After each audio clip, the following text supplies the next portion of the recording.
Welcome, family, to another episode of the Midnight Moods podcast. That's right, this is episode 10. Yes, 2021. We out here, conscious conversations, real talk with real ones. I'm Coco the Conscious, aka Mr. Moods, and my special guest, my real one for today, is my guy Kidfiction, artist, producer, OG, right here. How are you, my brother? Oh man, I'm good. You good? How are you? Bro, amazing that you're here.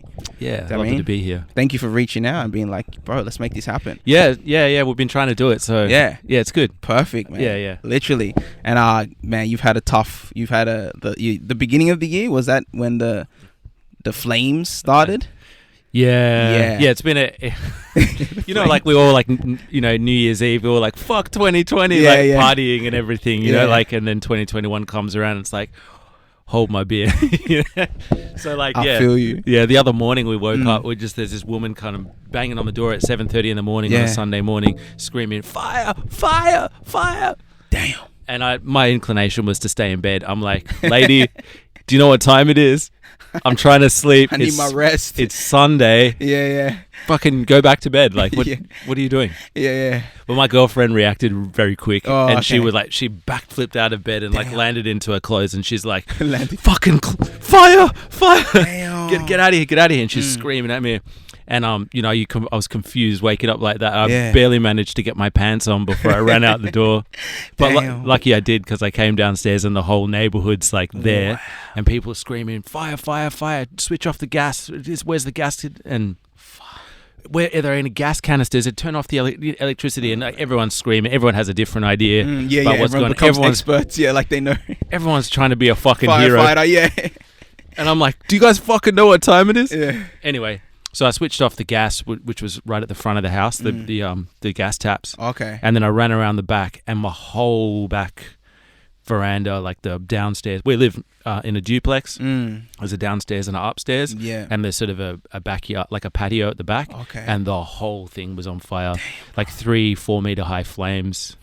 And that's exactly the sound that it was making. Oh, really? Bro, you see it into memory. Wow. And, of course. I just was frozen. Like, I'm just looking at my house, you know what I mean? Burn. Oh, bro. And the fire engine, they were on their way. And but I just stood there. It felt like an hour before they arrived. Damn. So the emotions was just like shock. Yeah, totally. It was totally just like, is this a dream? Like, you know what I mean? I know what you mean. Yeah. Those moments when it's just like very, very intense, like they're dream like. I know what you mean. It's like, what did that just like? What is happening? Yeah. And like, I'm standing there. The fire's over there, and there's a tap with a hose connected to it right there. And I didn't make that connection, and that's been rattling around in my mind ever since. Like if you did, like what? Like, but why did I not think to put out the fucking fire? Yourself, like I'm just standing there looking at it. Yeah, I think that's that fight or flight type thing. You can like freeze, or do you know what I mean? I think you're just like frozen or just shocked, like what the fuck? Yeah, because you always imagine yourself as a fucking Bruce Willis. Yeah. Just figure it all out. Well, you did. You went to the taps, right? You went to So you were technically in your hero. Do you know what I mean? Oh yeah, I think Come on, like bro, claim it. In real life, you know, that's what happens. You know. Yeah. Yeah. Oh my god. So anyway, that was 2021. Wow, that's the beginning of it. Yeah, it's been pretty wild. Yeah. So then the whole downstairs of our apartments was declared a crime scene, and we had police investigation units, fire investigation units, insurance assessors, insurance sort of cleaning crew that would just come in and quote and stuff. And then there was like the insurance investigation units. And because I thought it was some dodgy dodge. Well, they got to investigate it. Yeah, that's part of it. Yeah. Part of the process. Wow. Yeah. So so all of that's crazy, but the crazier thing is what we think happened. What we're pretty sure happened was that there was a pot plant on the back veranda that had sort of caught fire on Saturday, the day beforehand. So about 3 p.m, 2 of my mates came to check out my studio, which is incidentally literally a meter away from the patio that's fucking potato chips right now. Damn. And so my mates came around, and they're sort of going, something smells like fire, like something's on fire. And I'm like, whatever, you know. And my friend Carmeli, who lives downstairs, is hanging out her washing on the back veranda, which is now gone. You know, all of her clothes and stuff. And so she's going, oh, I don't know, like, is there something on fire? I don't know. I can smell it, but you know, maybe it's nothing. But my mate was like adamant. He's looking around, and then he's like, there's like smoke coming out of this pot plant, and he poured water on it. He poured like, he had a little thing of water, and he poured like, you know, maybe half a liter on. Oh wow! And it went tss, and made it sound, and he's going, oh, like it must be deeper in the plant. Yeah. And I'm thinking, how big is this pot? You know, it's like a little kind of, you know, I don't know, just like a little pot plant. Okay. Not a big one. Yeah. Medium size. Medium size. Okay. Let's go with medium. And and then so there's a glass table that's sitting right next to this pot plant. Yeah. And it was about 3 p.m. So the sun was like on an angle and on the other side of the sky. And I thought maybe the sun was coming through the glass table and caught the light like a magnifying glass. And I was like, whoa, that's insane, man. Dude, like, that is crazy. We're going to get rid of this we all just went about our day. Yeah. And then the next morning, fire. Damn. So we're pretty sure that's what happened. And they've done all these investigations, and they're pretty sure that it happened in that spot. Yeah. So did you guys tell them your theory?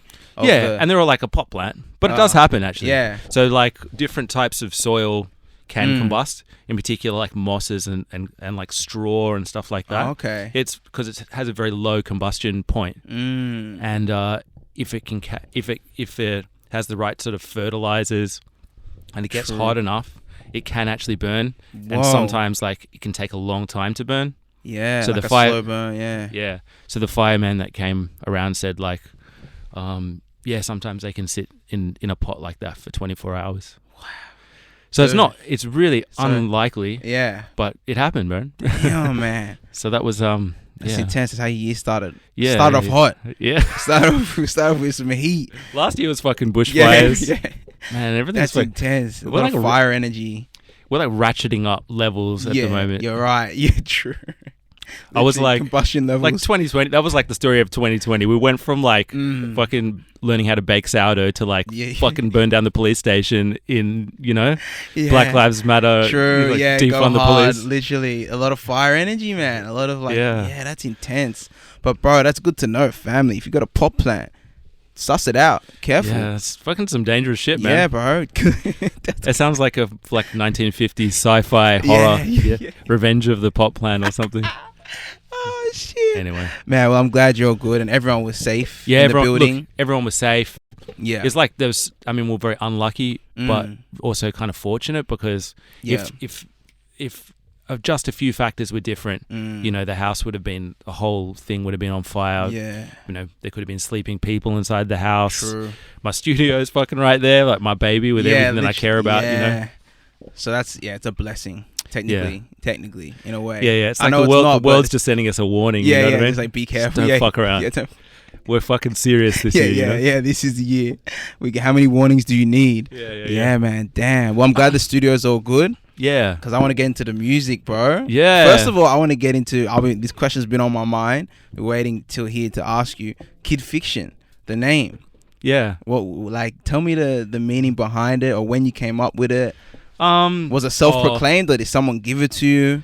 The boring story is that when you make beats, you got to save the beat as something, and you always got to come up with some kind of new, like a title for it. Yeah. And so like I always try and do my best to think of something that's kind of just triggers some kind of images and some kind of emotion or something that gives it some energy to be something. Yeah, I feel that. That makes sense. So yeah, when I was looking for my name, I went through my tracks and I had a random beat. Yeah, that I had called Kidfiction. Nice. And I mean, it's just a name, Yeah. But it's all stories. We kind of live in a world of stories. It's kind of the way that we understand the world. And yeah, I mean, as an artist, I feel like that's what I'm doing. I'm involved with fictions and stories and trying to work out, I love that, bro. That ain't a boring story of behind the name. I think that's dope, bro. Yeah. That's awesome. So it's just you scrolled through all your beats and then the one that resonated, that caught you was Kidfiction. Yeah, that's it. Let's go. I love that, bro. Yeah. Man. Nice. So it's kind of just it's just got the right settled in, the right flavor or something, the right color. Yeah. Yeah. Nice. So anyway, but like the music that I make is really diverse as well. So like I could never have had a name that was like too genre specific. Yeah. Because I mean I make everything pretty much. I really make the gram. Yeah. Yeah. I really make a point of like keeping it really open. I love that. It's a bit of a problem when I do a set because I'm like, fuck, I got like 3 techno tracks and then one kind of like grime banger and then like a chill R&B thing and then like a soft electro. Yeah, I feel you. And then like you're throwing people on a roller coaster ride. Yeah. So people just like, who is this guy? Yeah. What's that's it. But I like that, man. I love like the variety. Like I'm trying to do it in my music, just try not to stay like locked into one style of hip hop. Do you know what I mean? But yeah, the fact that you go on electronic grime, that's like a whole different. Yeah. But they're connected through you. Yeah, I feel like that. Yeah. Do you know what I mean? And they're all like, little stories in their own way. Yeah. Just, yeah. I think it's good to move and it's creatively liberating to be able to sit down and be like, where do I want to go today? Like literally, what am I feeling? What journey I want to go down? Yeah, that's it. Or flavor, like you said. Yeah. I feel that. And I feel like if you're in the rut of making like the same sort of stuff every day, you're not really like there's more out there, you know what I mean? There's more to use your powers for. Yeah. I know what you mean. Yeah. Because you're not like pushing yourself out your comfort zone. Do you know what I mean? Because you can get comfortable in making the same type of beat or the same type of music because what works. But like, if you do something different, it kind of, but then it forces you to like, percolate new ideas and shit. Do you know what I mean? Tap into different. Totally. You learn so much. I've been making heaps of house music recently. Okay. That's the vibe right now. Oh, it's so much fun. Like, because I spent a bit of time making, like I did some more experimental stuff in the last little while, and I've done some more hip hop stuff, which is a little bit formulaic, a little bit, you kind of just, what the drums have got to do for someone to rap over it and stuff like that. I feel you. And so but I just started falling into some house music, and it's a total different vibe because you're kind of dancing, at the same time. You like pull out the hats and you got to do some little tweaks and stuff. True. And you're just jumping around the whole track and this whole session, like it's an active session. I feel you. That's dope. It's like a performance in a way. Wow. While you're writing it, because all you need is like a kick drum, and already it's like, it's already a vibe. Yeah, nice. That's dope. So house is the wave you're on at the moment. Yeah, nice. I mean, I've just been having fun doing it. Yeah. I think house. I think I've got a bunch of house tracks on the way. I want to hear like deep house, because I remember I was really vibing with deep house at one point. Yeah, like just I don't know, it had some like earthy like, and it used to get me going. I don't know. Yeah, some like melodies and stuff like that. Yeah, man. I've always had a thing for like that Chicago like ghetto tech, like ghetto style, and I've kind of got. Yeah, I kind of got a bit of a thing for that, and like the like acid house, that kind of like bit repetitive, a little bit ravey, and like but kind of bubbly. Yeah, because to me that's like really the roots. That's like it's kind of it's like the African American roots of house. Oh yes, you know what I mean? It's like yeah.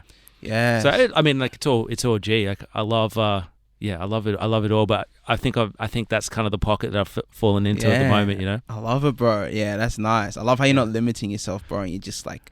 Yeah, you're just open to it. I think that's the best way to grow. Yeah. And to just like. But you know what? I think it's like it's also a double-edged sword as well, because like, in art, for instance, those people who keep painting their same painting again, there's some. They become masters at it. Yeah, well, they can become masters at it, but people know what to expect, and it's like it's sort of, maybe a little challenging each time, but really under the surface of that, it's not like it's comforting for people. You pull up. You go to see a Monet exhibition, and you're going to see some lily pads. Yeah, you know what I mean? Ponds and shit. Yeah. So it's like Monet. Yes. Yeah, you kind of there's a comforting element to it, which is easier in our sort of like because as a musician, as an artist in general these days, you have to factor in the sort of marketing of yourself. Yeah, it's an unfortunate way. Yeah, that's what I struggle with. And there's some art. There is some art to it, like in in a sort of artistic sense. Yeah, but yeah. So it's hard to sell sometimes, like because you can pull up a Kidfiction thing, come see a Kidfiction gig, and you don't know what you're gonna get, sort of thing. I feel you. No, I feel you. It's hard to balance both. Yeah, people are like, but what is it? Yeah. She was like, Kid I don't Fiction, fucking baby. know. The day I know what Kid Fiction is, it ceases to be special. Ooh, I like that one. You know what I mean? You say that again, bro? That was nice. Yeah, what did I say? That's why I need to hear it again. Yeah. The day that I know what Kid Fiction is, yeah. it ceases to be special. Yeah, I have to be constantly discovering. You know, that's what it is. As an artist, any kind of a creator, you have to go in as like a explorer. You know what I mean? You've got to go. You know, that's the process. You know, if you're going in to just build a house, like, you know, I'm just going to put a fucking wall there and a fucking wall there, and then add a couple of walls, and maybe we'll put a roof on top. You know, that's not. You know, there's a place for that, but that's like the difference between sort of graphic design and like digital art. You know what I mean? Like, graphic design is just about like kind of putting things in order and making it look stable and sort of comforting and nice or something, like, you know what I mean? Yeah, no, I know what you mean. And then, you know, there are other things that you can do that really kind of blow. Like if you pull up your kind of Photoshop or whatever and you like start exploring, that's a different thing, you know? Yeah. It's like, you know, the differences are subtle, but it's significant. Yeah. Ooh, subtle but significant. Yeah. Bro, you got some bars. You should be recording this, I know. Lucky that we get in these, bro. Yeah. So I gotta write notes on these ones. There's some bars here, bro. I might have to coin a few, bro. Subtle but significant. Man, I love that, man. I love that. Yeah, bro. So with the gig, have you been doing gigs lately? Not really. No? Yeah, not really. So like, I had to sort of pull out of all my gigs pretty much over summer, like 2019 to 2020. So I had this problem with my vocal cords. Okay. I couldn't sing at first, and then I stopped being able to talk, basically. I think I saw like a post. Is this when you were in the hospital bed? Yeah, I had surgery. Damn. So what? Do you want to break that down for us? Yeah, right? well, like, I don't know, I just went out on a weekend and had way too much fun and like drank a lot and talked a lot of shit, and which is not unusual. But this time I ended up with like a polyp on my vocal cord. Wow. Which is like a little, like a little sort of blister, basically. Yeah. Okay. And it means that your two vocal cords can't come together, so you can't fully make sound. Oh wow. It just doesn't work the same way. Yeah. So I stopped being able to sing, and then eventually I found it really difficult to talk. Damn. And then and I just got stuck with the worst doctor in Sydney, who's like shoved all kind of cameras on, you know, down there, and he's like, "Oh, no, I can't see anything. Like, just give us your money and like let us know if you have any trouble." And then I saw be like that, bro. I mean, you got to find the get right a good one. doctor if you know. No, you're right though. It's true. It's true. It makes the biggest difference, man. I met people that told me stories of doctors and it's literally fucked up their life. Yeah, like forever. Like I could have could have been like permanent vocal damage. I could have been like one of them like people who's like with the he's Kidfiction. Literally, yeah. I'd never get a job. Yeah. Who's the footy player that has that voice? I saw the footy player. Fuck, I can't remember. I gotta remember. It'll come to me. But yeah, keep going, man. That's intense. So yeah, anyway, I got stuck with this fucking jackass of a doctor. He's like Dr.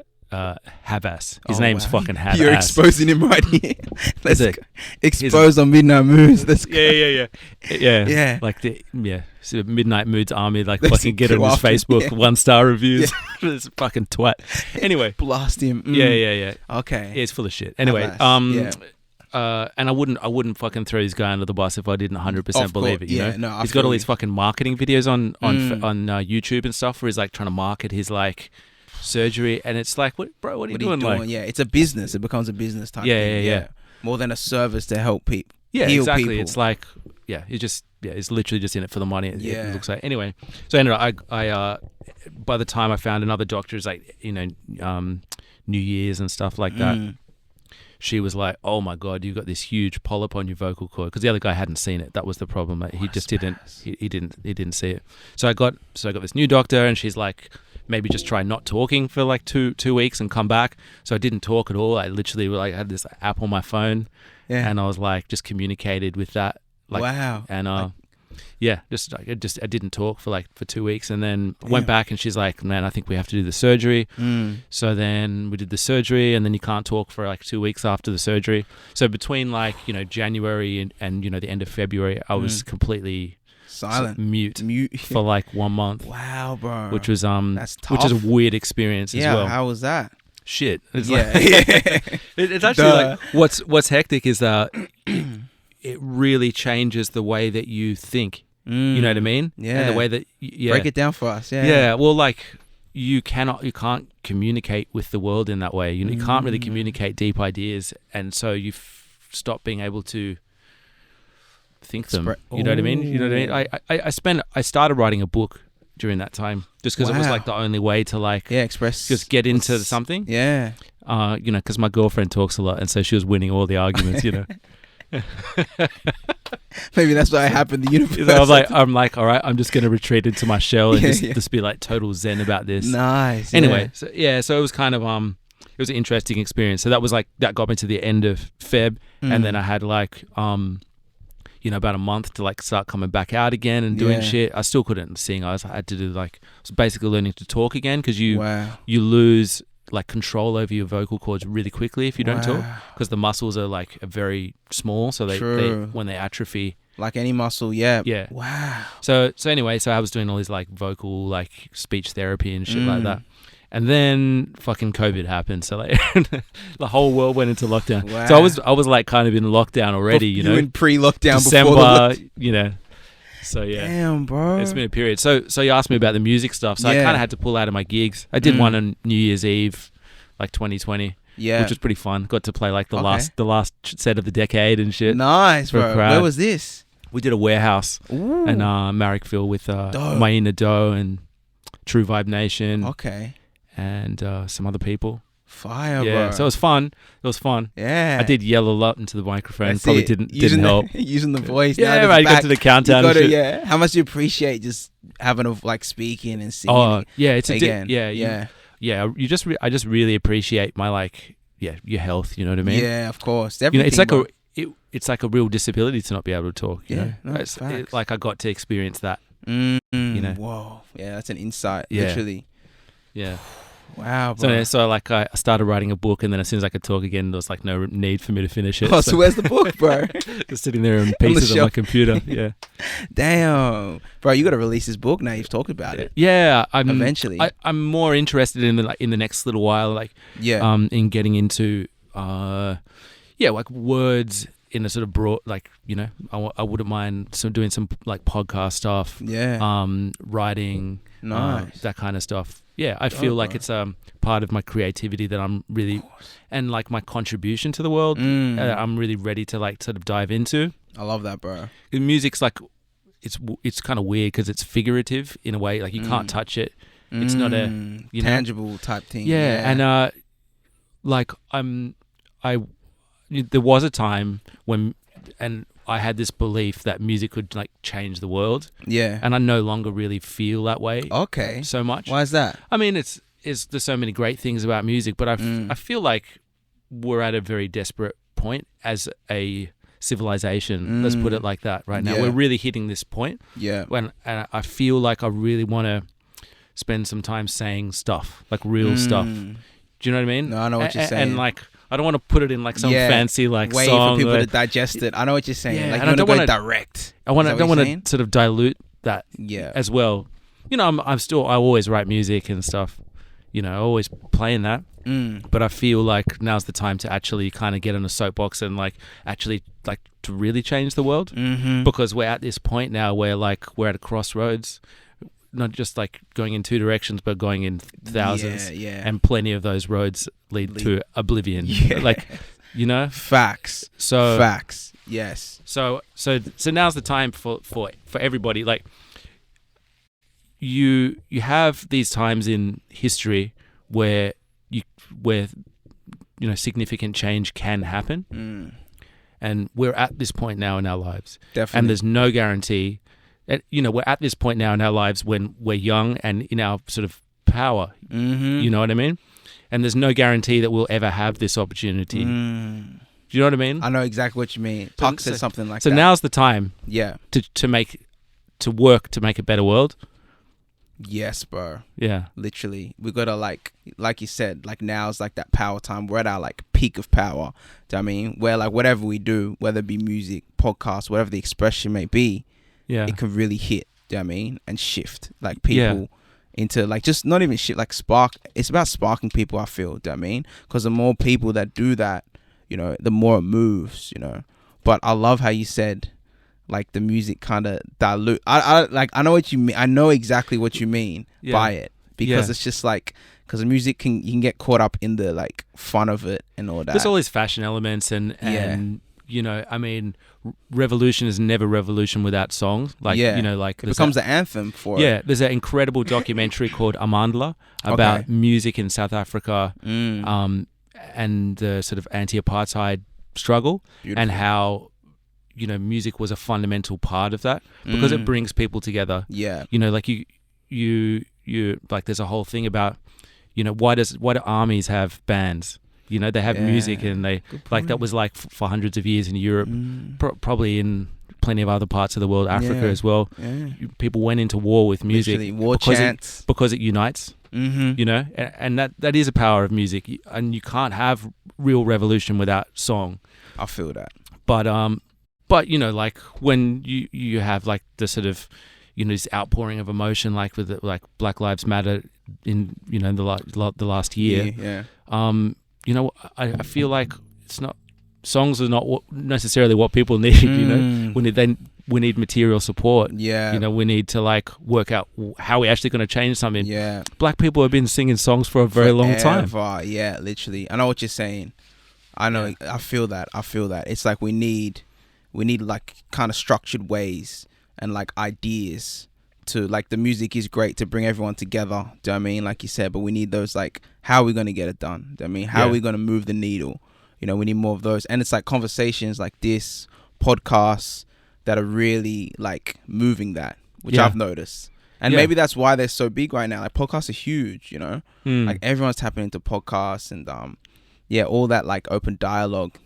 I think it's a really powerful like medium. And you know, podcasting right now is like what having a blog was like. You know. True. But it's like, you know, we like this is the printing press of our time. You know, like this is the kind of, you know, we're at a time where the technology is like making all sorts of new things possible. The fact that you can stand on this microphone now and speak to 1 million people, you know, from like Paddington, eastern suburbs, you know, potentially, that's the idea anyway. Hey, but that's amazing. So like, you know, why would you not use that power, like that ability, and you know, get some good songs as well. At the same time, I think the music still has to be there.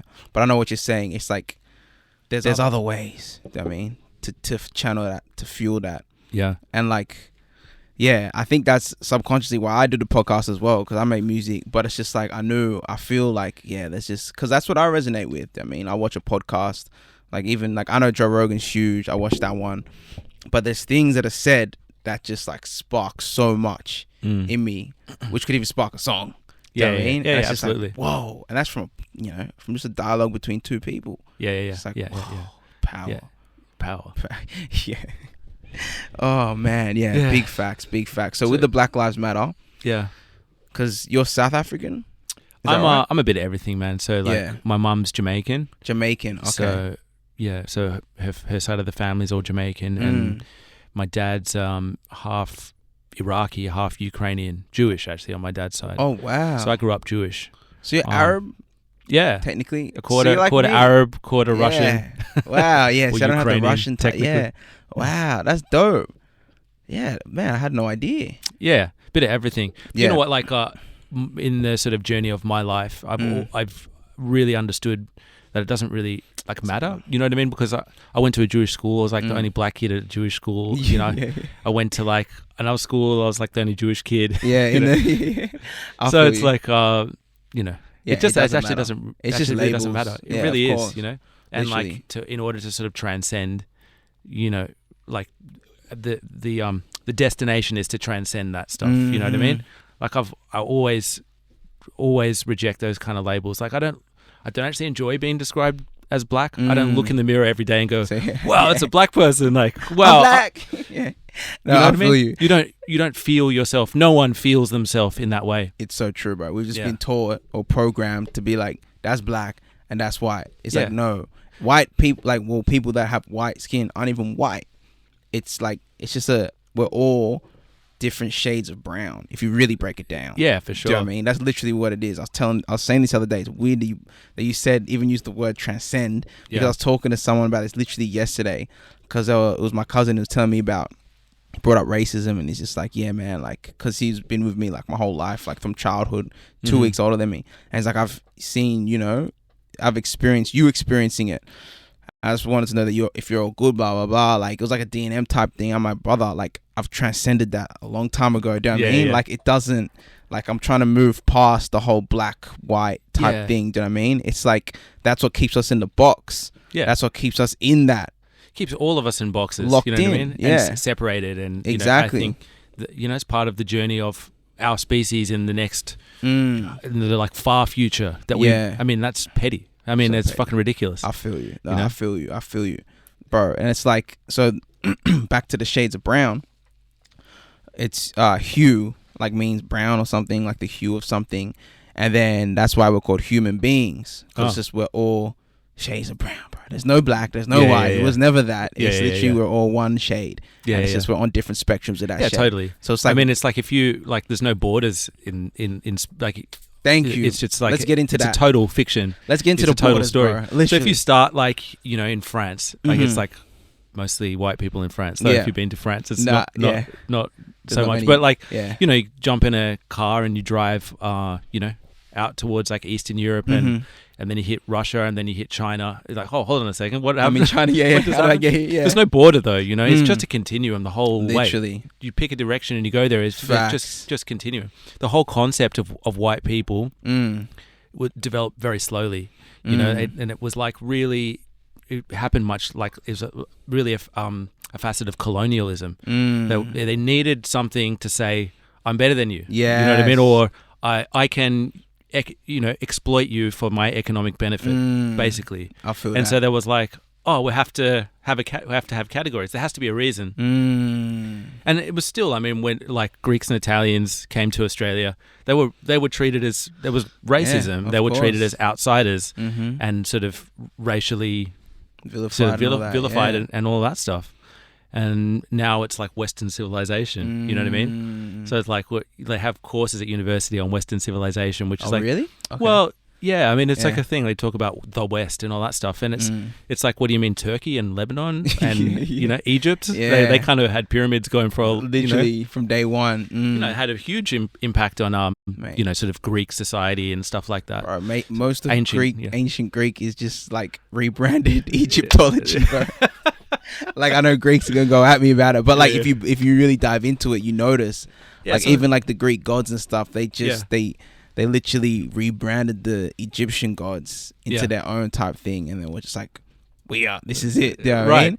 Well, back, I mean, the same as now. I mean, people borrow and just take stuff all the time. True. You know, for the Romans, like, they had already had like however many gods, so they like conquer a new people in the east somewhere, and then just incorporate those gods into their own. They're like, it was kind of it was so anyway, so what we think of as the like Western civilization is like a total kind of fiction of like the modern way of looking at the world. Do you know what I mean? Yeah.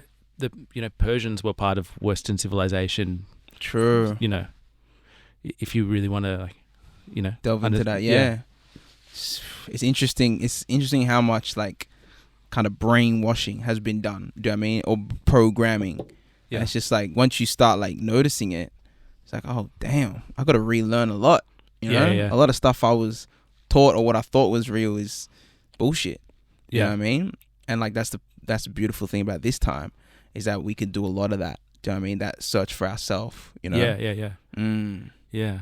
But I love these borders, bro. I always talk about that. I'm like, they're fucking invisible. Like, the earth, like, nature did not create like some big, like, you know, fucking Great Wall of China. Like, it's us humans that are trying to create this separation. It's like, bro, it's not real. Like, separation is the biggest illusion. Like, even now with what's happening, like COVID and all that, but like how they're doing like Queensland, New South Wales, like, it's like we're all becoming our own little like countries in our own. It's like, bro, relax. We're Australia, far out. It's kind of like an interesting sort of aspect of the COVID era is that we're simultaneously kind of isolating ourselves from the world and from one another. We're also sort of going through things together. And during the beginning of the pandemic, there was I felt like a real feeling of like unity with the world, like that we're all being forced into this sort of situation, sort of crisis situation together, and that we were, what you did affected me, what I did affected you, and that we would not sort of survive if we didn't find a way to sort of habit, to sort of each other. So to find some sort of sense of community and understanding in a sort of local sense, in a national sense, and also in an international sense. But that's only part of the story, the way that it's unfolded. Yeah. All of a sudden... Started like that, and then, all of a sudden it's like, fucking... it's the Mexicans. Yeah. It's fucking Mexican coronavirus people, like, whatever, I feel you. Yeah, no, literally. Yeah, I know what you're saying. Beautiful wall. Oh, bro. But I feel that it's true. It's like it started off kind of like, because we all had a common enemy, per se, the virus. Because I always thought if aliens came down, the world would unite. That's what we need. That's what I used to think we need. We need aliens. Because then it's like, all right, we actually are all the same. Look at them, Yeah.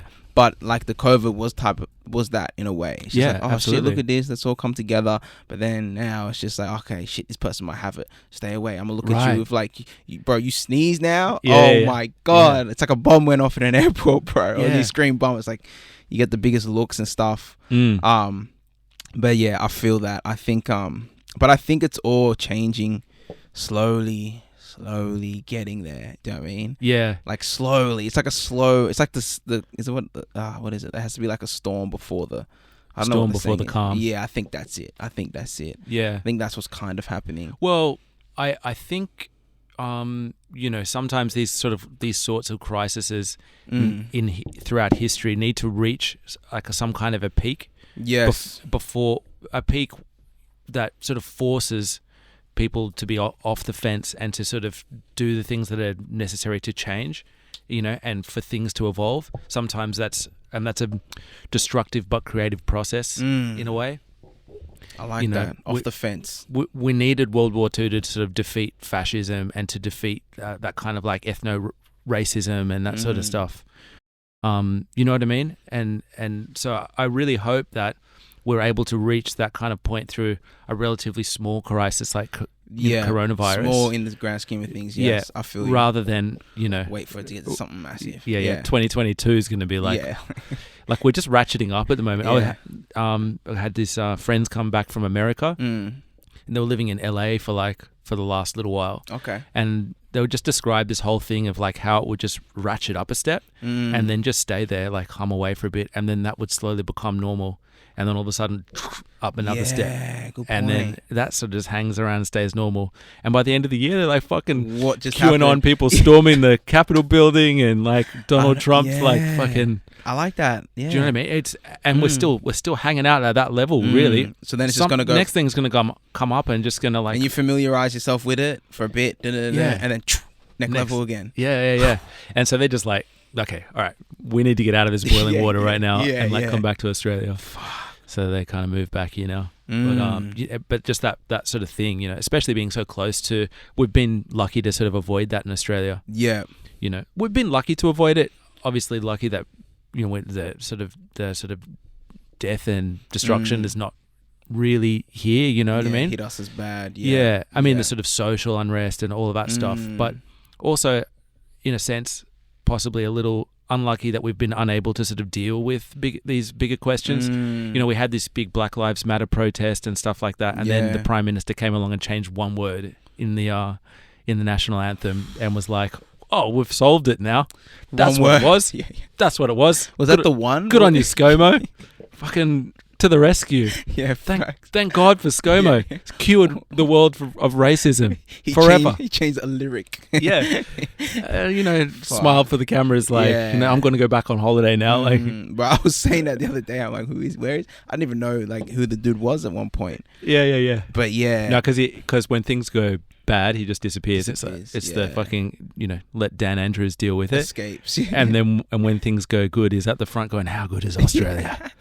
I was at the cricket the other day. I've never felt more patriotic. I could feel it tingle my testicles in the fucking front row. Oh yeah, when everything's good, he's out there. You know what I mean? Strutting his stuff. Yeah. Oh man. Because he's an evangelical. You know what I mean? He wants to like wave his hands in the air and feel the good feelings. You know, he doesn't actually have any ideas about what he wants the world to look like or to do. You know, he just wants to like just believe and feel the feelings. You know what I mean? And like, what was that word? Evangelical. Evangelical. He's like Hillsong. You know, okay, all that stuff. Yeah. It's like rationality doesn't matter, it just fucking good feelings, just like close your eyes and like let it well up inside. Oh man. It's like, yeah. Bro, I remember the Black Lives Matter, like the march. You went, right? Yeah. And I remember before it, people were saying, oh, they've cancelled it because they said, like, I don't know, some people are going to get arrested. I don't know, something. Well, the government in New South Wales has the ability to cancel protests. Yeah, something like that. And then all of a sudden they just changed it because they realized, we can't control these people. No, 20,000 people were coming. Wasn't it something like that? It was something more than ridiculous, that. It was 20 or 30,000 people. It was massive, bro. Huge. It was, you could feel the energy. I was like, it was emotional. I felt change. Like in that moment, I'm like, okay, this is like powerful. Like it was huge, bro. Yeah. It was like the whole of, I remember like town hall, people on the Foot Locker, standing up on a Foot Locker, geeing up and stuff. I was like, let's go. Like that it kind of builds that. Like I can see why, like, people get a little wild. Do you know what I mean? Because the energy's contagious, bro. It's yeah. But I kind of felt like that whole movement, obviously there was like, the thrust of it was for like, justice for the deaths in custody and that kind of stuff. Which is messed. Yeah. Absolutely. But I was really hoping for a broader discussion about the role of police in our society, because police actually, give shit to a lot of different sectors of society. I feel you. You know what I mean? Like, we're very over policed in New South Wales. Like, we're very we've got a law for fucking everything, and you see all these cops walking around in teams of 6, and each one of them's got like a gun and a taser and a fucking big stick and a pepper spray and whatever. And it goes back to our sort of, I feel like it goes back to our convict colony past. We never really dealt with that. And it's like deep rooted in the system. We really have this idea that we can solve every single problem in our society with new laws and more cops and lockout laws and all of this stuff. And really does the opposite, to be honest. And I think like the coronavirus, like the way that the Australians reacted to coronavirus sort of proved that we think of ourselves as these larrikin, kind of like real loose, shoot from the hip, like kind of crude, don't really follow the rules sort of people. But actually, we're very compliant, very good at standing in lines and listening to what we're being told. Yeah, true. And like how many countries around the world like that you can travel to where they have these like big posters with police saying, if you speed, you will get caught. You're like, we're always watching. Like, honestly, like you go to Vietnam and that's like, they have that shit on posters and stuff like that. So it's like, we're actually we really kind of dig into this cops thing, and they have a lot of money. They have a lot of our state money in New South Wales. They have a lot of influence over politics and the way that things happen in New South Wales and, all across the country, really. Yeah. And I was hoping for a broader discussion about that, because I think that's something that can improve the lives and, the living of everybody in the state. I think it's actually a big thing. We are very like... The control is ridiculous, especially now. Because it's not a dangerous place. It's not a place, we're actually, it's a very sort of safe and compliant country. You know what I mean? We have very low rates of crime and so it's not, we don't need this like over police, and that's only going to benefit everyone, not just Indigenous, but all kind of minority communities. The COVID fines and stuff like that. Oh, bro, they're ridiculous, man. I've had friends that have hit some, and I feel bad for them, bro. Oh, it's ridiculous. Yeah, I remember back in like April or when the whole lockdown thing started. Yeah, and they started like handing out fines to people. At that time, all of the COVID cases, like 90% of the COVID cases in Sydney, were happening in the east of Sydney, because those are the people with money that travel a lot, and they were coming back from overseas and going overseas and coming back with coronavirus. And it was really spreading on the east side of Sydney, and all of the fines were being handed out in like Liverpool and Campbelltown. What? Yeah. So, poor teenagers, or, teenagers from not well-off families that can't afford to pay a fucking $1,000 because they went for a skate, with their mates at the... You know what I mean? Like, I feel you. There was those 3 kids who were sitting on a rooftop drinking beer. Okay. And they're like 16-year-old kids or whatever. Yeah. And the fucking police helicopter came and took a photo of them in like night sight, night vision goggles and shit. And like fully got the megaphone out, like, we know what you're doing and shit. They brought a helicopter. Yeah. And all of a sudden their parents have like, thousands of dollars of fines, and that's they're like, ridiculous, bro. You know what I mean? So it's like we have this kind of justice is not justice for everybody, Yeah. The helicopter, bro. I can't. It's a real story. That's crazy. It's a real story. That is crazy. What are we doing with how do we have the money for that? Yeah, exactly. You know what I mean? We don't have the money to deal with. Isn't there bigger fish to fry as well? Do you know what I mean? Absolutely. Don't you have the helicopter to go suss something else out? Absolutely. Kids like priorities in our society. Yeah, literally. But that's like in Australia, we honestly believe that the police will solve every problem, every kind of real social problem that we have. More laws and more cops. And it's not really, and as we can see, it's not really working, Like if you, well, it's not necessary. Yeah, you know what I mean. Like, I feel you. Australia is very. I don't think that the amount of police that you have walking around the place intimidating people just by on their horses. On the horses, I don't think that has any effect on. No, if anything, I feel bad for these horses, bro. I always look at them like, poor things, man. Like, it's so unnecessary. Why are you still on horses? Yeah, I still don't get that as well. I'm like, bro, what are you doing? Yeah, but even like you're talking about fines. Bro, there's a fine for everything these days. Yeah. Every little thing. It's good lord. Like, come on, man. Like, I'm the fine king when it comes to parking fines. I ain't gonna lie. Like, I have paid that many parking fines. Oh, really? It does my I learned my lessons. Bro, I learned my lesson, but I'm just ignorant, bro. I'm just like, it just does my head in because I'm like, I pay, what do you call it? You pay for green slip, pink slip, all these slips. You got your insurance. It's like, isn't that enough? Shouldn't parking be free on the street, bro? Like, honestly. But yeah, sorry, I had to get that out because you said fines and I had to release that because it does my head in. But a lot of it is just for money. Do you know what I mean? Yeah. Like, is it for safety? Like these COVID? No, it's the sort of police industrial complex. You know what I mean? Like, more cops require more cops. They ask, Yeah. You ever watch The Wire? Of course you watch The Wire. Yeah, of course. They talk about juking the stats. Yeah. Where you have basketball more cops, term. So the cops are out making lots of arrests, and then you say, "Oh my God, crime's gone up. We need more cops to deal with the." It's crazy how it works. Fuck. Yeah.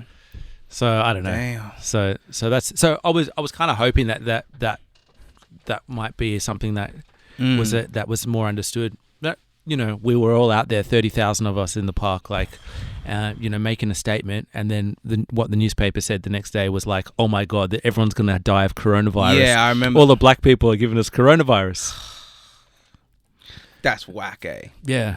It's like, that's what you pulled from that. Do you know what I mean? Like, that's what they pulled from it. It just shows like media how much they twist shit. You know what I mean? Yeah, because prison reform is nuanced. And it's not as good a headline as black people are going to give us all fucking coronavirus. It's sad, but it's true. Yeah, I know. That is sad. It's very sad, man. It is. It's because we live in like a sensationalist society. Like, it's like the whole world has become this kind of.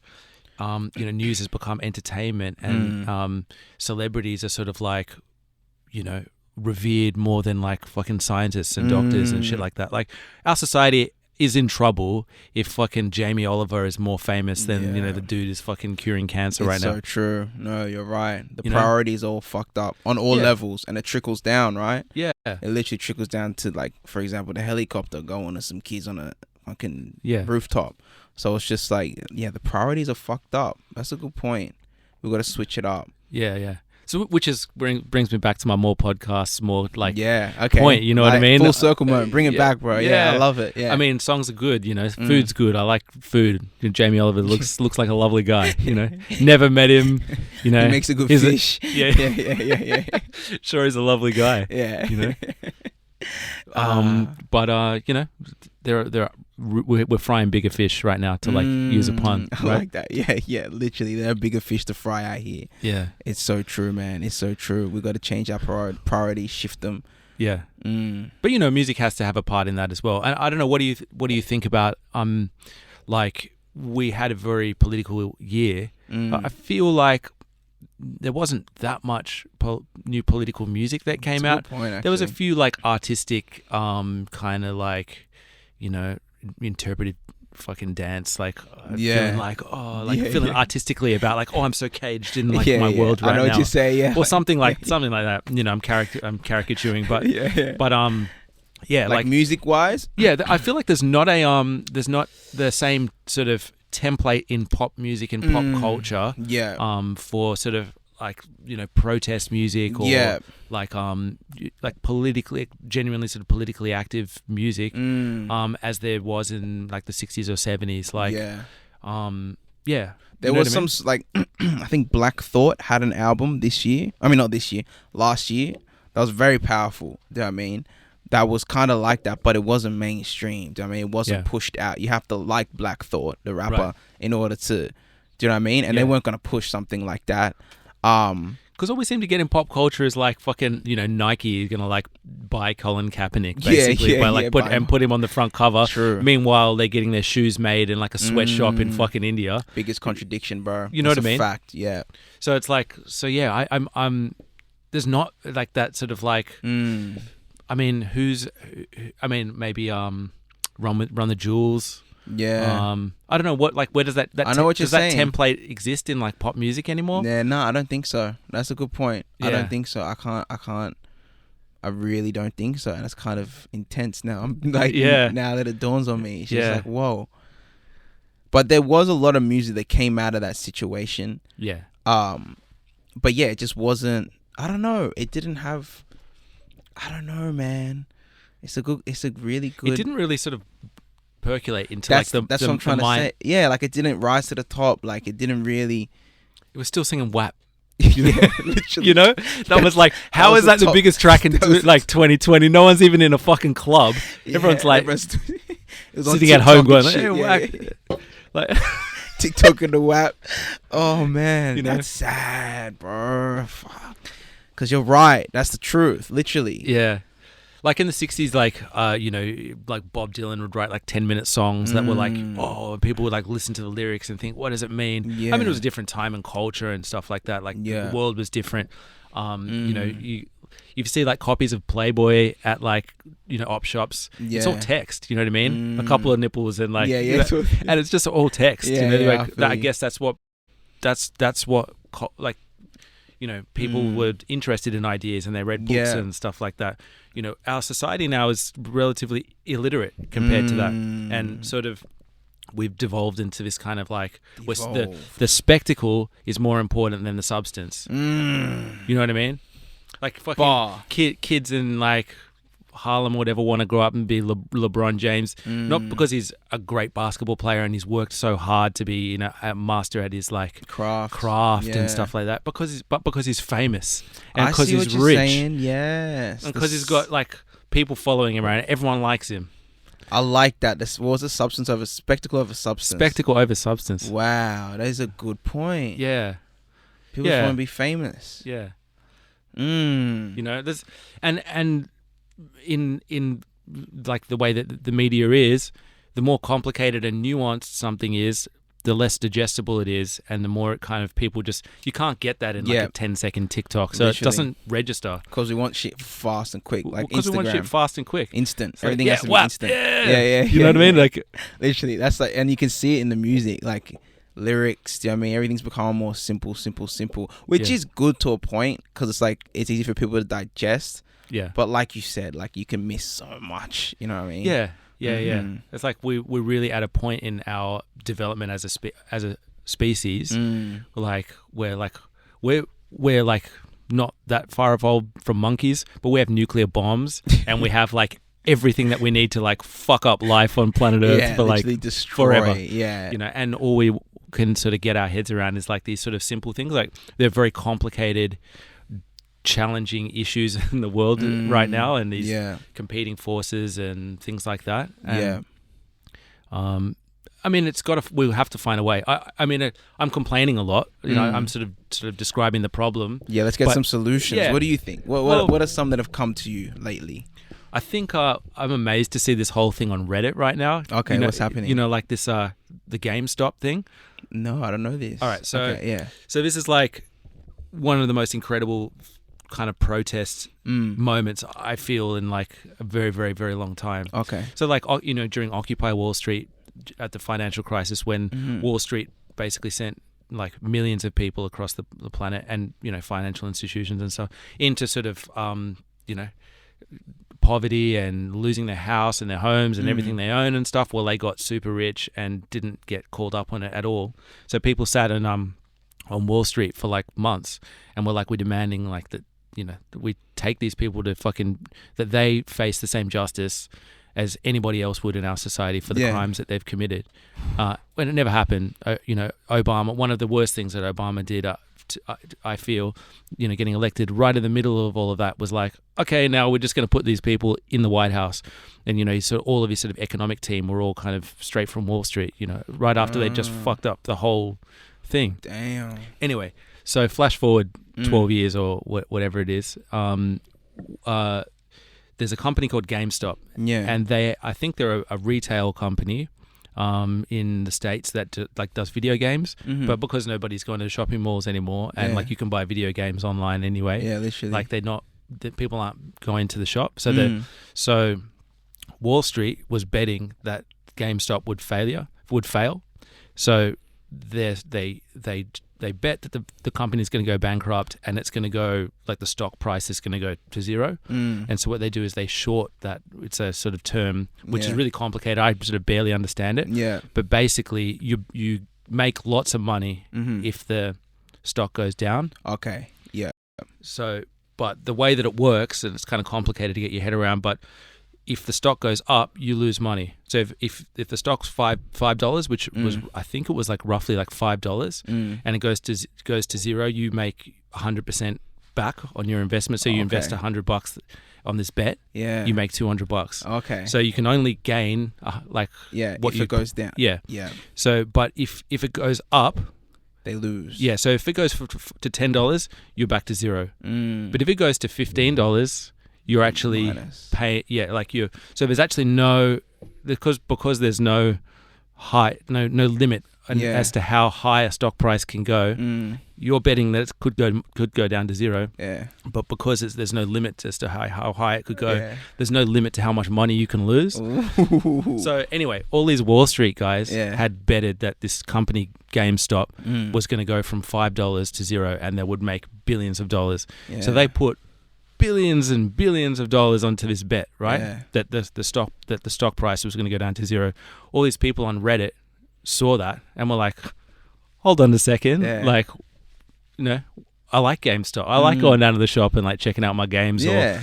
Or, you know, how can you kind of like, so they were Wall Street was betting also that this company was going to go bankrupt and basically like rooting for this company to go bankrupt, and all the people that it employed and all the people that are like working hard to save their company, you know, they're going to get fucked by Wall Street, right? So anyway, all these people on Reddit are seeing all of this happen, and they're like, actually, no, we're going to start buying GameStop shares. Okay. And so they started buying a little bit, and then the way that you know, finance works is like all these computers start jumping on because they see the share price going up. So it goes from $5 to $10 to 100, then to 200, and to $350. Yeah. And all of a sudden, all of these Redditors, these fucking dudes in their basement or whatever, like, Mom, look what's been done. Mom! Yeah. I just put like $100 into this thing, and now I got $100,000 or whatever. Wow. Whatever. I don't know what the percentages are, but it literally, I think it got up to like $350, $360 a share. So all these guys on Wall Street that had bet billions were like, not even lost. They're like there's hundreds of billions of dollars that are now like wiped off like Wall Street companies and stuff. So it's like an actual protest that's managed to like hit the heart of sort of American power, the institutions of power in American society that have fucked up the American economy and the world economy so many times for their own personal gain. Yes. Now they're kind of struggling and they're like, oh shit, like I used to be fucking rich and now I'm in debt to the tune of like $100 billion. Like, what am I going to do? Yeah, literally. And then now they're trying to like change the rules. They say, oh, like we have to ban Reddit because, like these are hackers and they're QAnon people and Trump supporters. Oh, wow. And, like they're like terrorists, internet terrorists and stuff like that. It's like, hold on a second. They're just playing the same game as you are, but better because they won. You know what I mean? I thought winning was like this was what that was the thing. So they're sore losers at the end of the day. So it's like it's this whole thing, and now they were starting to like jump on other companies as well and go, oh, hold on a second, like that was good, like we just made heaps of money, like what else can we do? Like what else can we do here? So there's a subreddit called Wall Street Bets, and like all these Redditors are like just jumping on other stocks and stuff, like and doing this thing and making heaps of money, and it's this like the little guys winning here, I know what you're saying. And this is like they've somehow managed to find a way to really like hit it. They're sort of from uniting, kind of. That's what it is. The little guys per se coming together, and being like, "Fuck you." Yeah, and managing to actually kind of change stuff. Because all of a sudden now you got all these Wall Street people saying, "Oh, we have to regulate Wall Street." Yeah, I feel you. So it did something. So it's It's just it's a kind of a moment that's happening there in that little space. And so I don't know. That's another crazy thing of 2021.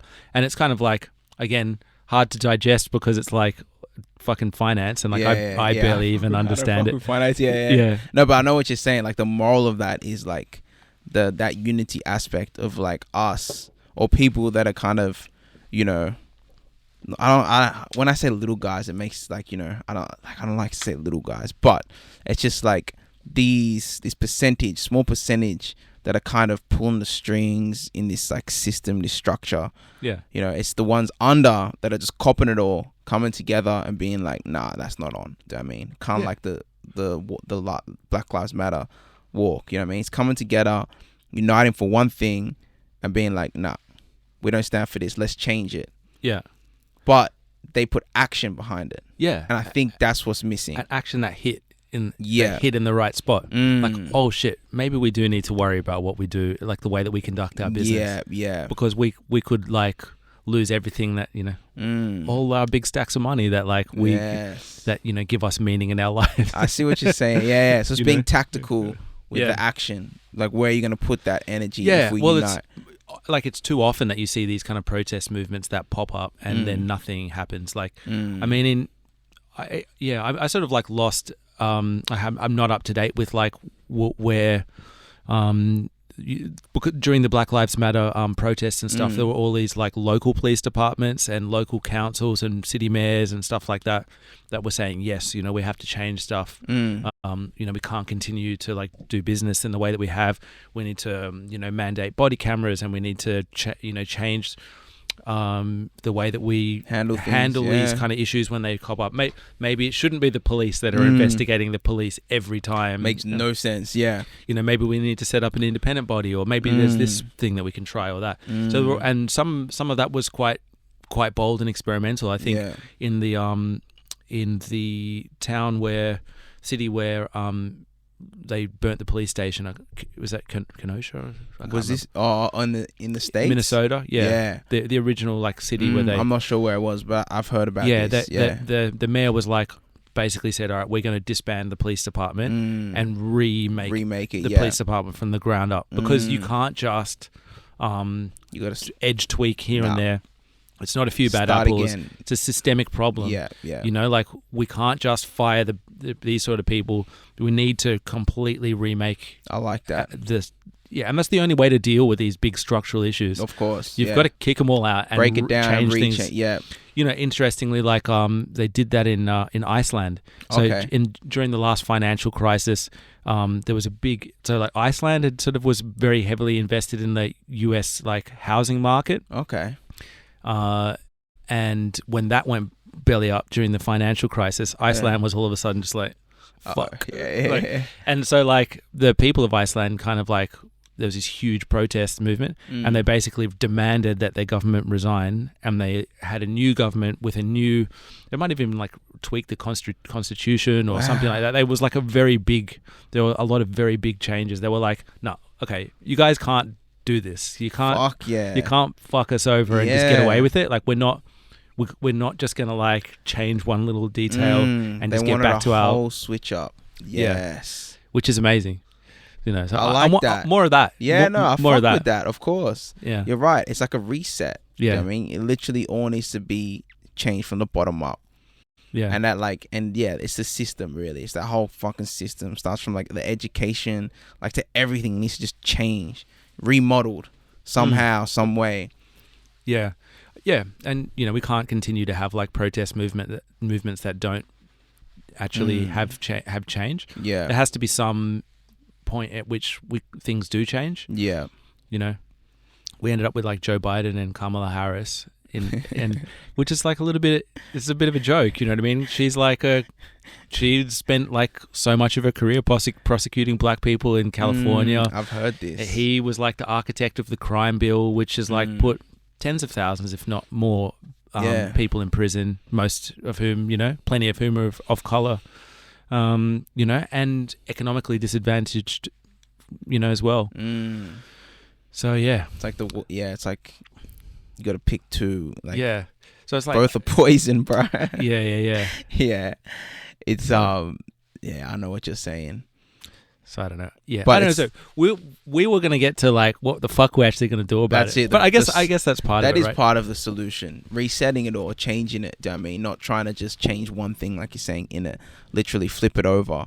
But these discussions have been happening forever, bro. Do you know what I mean? Like these, it's just like, what can we do? Yeah. And it's just like, fuck, mate. It needs to be something like drastic and something like really like dramatic per se. I feel. Yeah. For it to all change. Yeah. Do you know what I mean? Which is why I kind of feel like these sorts of crises are actually really important. You know what I mean? And I sort of, while I'm really happy that we're not dealing with like the kind of crazy coronavirus situation that other parts of the world are, a part of me is kind of like, oh, but can't we have like some kind of like poke, you know, can't we have some kind of like sort of situation, if you like, that where catalyst that can force us to like deal with some of the big questions in our society. Yeah. You know?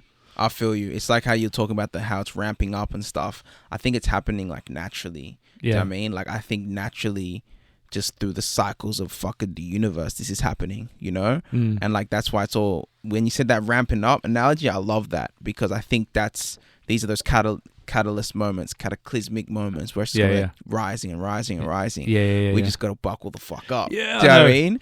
And I need to fucking I need a bunker. I can just hide in just in case. Like turn the studio into a bunker, bro. I've always had this like fully. I've always had this like sort of back of my mind secret kind of thing where like I was like, fuck, the world could end at any time. I need a bunker just in case. Like maybe it's not so dumb to have like, you know, 1,000 cans of tuna and chickpeas stacked up, like just in case, because like you don't want to get caught out. Hey, bro, I don't want to get caught out. This year's like already been like fucking insane, right?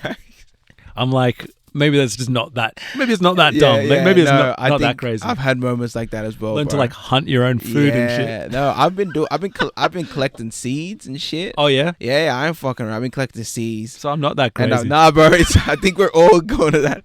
I've been watching these people build the mud huts and shit. Oh on YouTube. Have you seen them? Yeah, like the little like Vietnamese lady. She digs up like she makes mud huts and all this. And there's a dude as well, primitive technology. He does some cool stuff as well. I've been watching all of them. I'm literally just trying to download all that just in case, like you said. Yeah. So I'm ready. But I think it's important because we rely so much on, like, as we noticed with the whole lockdown and stuff, we rely so much on the system or the government to like give us everything: water, food, electricity. And it's like, I think for me, the big lesson of last year was like, you got to be self-sufficient. Do you know what I mean? And like these skills, simple skills that we have lost, that like our ancestors knew, of like how to grow things. It's just simple things that farmers know already. But like the masses, we don't know these because we get everything from the store and everything's just quick for us. We don't know the process of how it's made. We don't know it, like, we think we have a lot of information, but we actually don't know. And these basic, simple things, survival things, is actually what you need in life. That's actually really the most important shit. I was literally doing my homework because I'm just like, I think being self-sufficient is where it's going. You know, knowing how to grow your own food, knowing how to make a fire. I don't know how to make a fire, bro.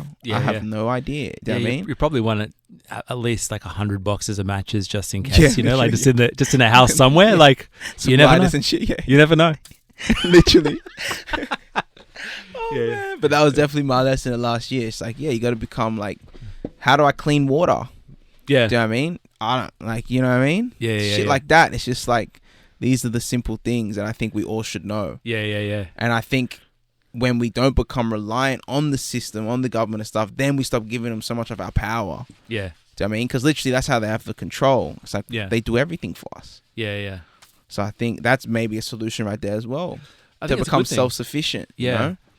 It's funny, like you start growing just a few vegetables for yourself. It feels so good, eh? Yeah, exactly. It's like it's a nice thing to be able, you realize like the process that goes into it. Yeah. And then like some even appreciation. Yeah. And even eating it, you're like, we were talking about this in the last podcast, you eat it and you're like, oh, this is like, because you actually put the energy into it and you actually kind of reap the rewards. The fruits of your labor. So it's just like, I think all that stuff is very important. Yeah. I think, it's a big thing. Grow your own food. Grow your own food. Yeah. Do that. I think that's a big one. But that's some solutions. We just had some solutions there, bro. Yeah. We had a few right there. I think, like, obviously there's many, many other things. Yeah. But conversations like this stimulate more. Yeah. I think it's, I'm interested as to like, I'm really interested in that, like, meeting between sort of politics and pop culture, and like, and how that can be sort of like used, I guess, or sort of deepened. Yes, I feel you. Yeah. Politics and pop culture. Yeah. So I think for me in the next like little while, I'm keen to like start writing more and like talking more and sort of getting onto this kind of, wave of this kind of stuff, in addition to making music, some house bangers and shit. Yeah. That's part of it. You gotta have that balance, bro. Yeah. Because once you dive into all that, you can get lost. I mean, so it'd be good to have your house bangers on the side to keep you. I don't know, like have some like fucking some words over the top. I don't know. Yeah, I don't know. No, but I like where you're going with it, bro. Yeah, I think it's powerful stuff. I think it's good to like, tap into different avenues, than just what we're used to, like you do already in your music. Yeah, how you going from house to like, drill and all, grime, and do you know what I mean? Now you're doing that on a whole other scale with other things. I think that's beautiful, bro. Yeah. Add some new strings to the bow. Literally, another bar, man. Kidfiction drop. He's got to start rapping soon, bro. I tried so many times and I'm just like, it doesn't work for me, bro. Surely you put out at least one track with you rapping some bars. Yeah, sure. No, I will look back on that in the future and it'll be like a point of total embarrassment. You know what I mean? It's like it's that joke about like, oh yeah, I used to have a rap crew back in the day, and like you see the photo and it's like, dude, they're kind of like posing like they like, oh man, embarrassing shit. Oh man. So you never felt called to spit some bars, eh? No. I was always like, like back at high school and stuff, like you beatbox and someone else raps and shit. Yeah. I was kind of all right at beatboxing, so I just got stuck doing the beat. All the rappers are trying to come on waiting for their bit. I'm like, hold up, bro. No one's gonna come to my rescue. You know what I mean? So you're laying down the beats from the beginning. Yeah. That's symbolic, bro. You were doing the beatboxing. That's dope. So I never got to practice my chops, Yeah. That's why you sharpened the sword, man. I love that. Yeah. I love that. Who were some inspirations for you, bro? Like musically, music-wise. Yeah. I love oh man, some inspirations like Warp Records, if you know those guys, like Aphex Twin. So Warp Records is kind of like one of the main more experimental. I hate the term sort of experimental music because it's not like experimental, it's just kind of like explorative or something. I don't know. But, I like that word. Yeah, explorative. They're kind of out there, but they kind of released like Flying Lotus's stuff. Okay. Hudson Mohawk's early stuff. Okay. All that stuff really was like just like blew open the possibilities for me. Nice. Because they were like really influenced by jazz and like the kind of the not necessarily the music of jazz, but like the attitude of jazz. Where like you throw some paint at the wall and just see what fucking sticks. And, you kind of just that mood. It's free and it's like you just dive in and see what happens, sort of thing. Okay. And that sort of attitude of production has always been part of my style a bit. Part of Kidfiction, yeah. Yeah. I mean, I used to play in bands and stuff through high school. Like I played my first gig when I was 12 at like Bondi Skate Comp. Okay. Bondi Blitz or whatever like Bondi Blitz.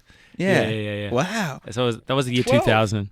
12. Yeah. And we played Blink 182, All the Small Things. Okay. I played guitar and sang. Oh, nice. And then we did like 2 or 3 originals.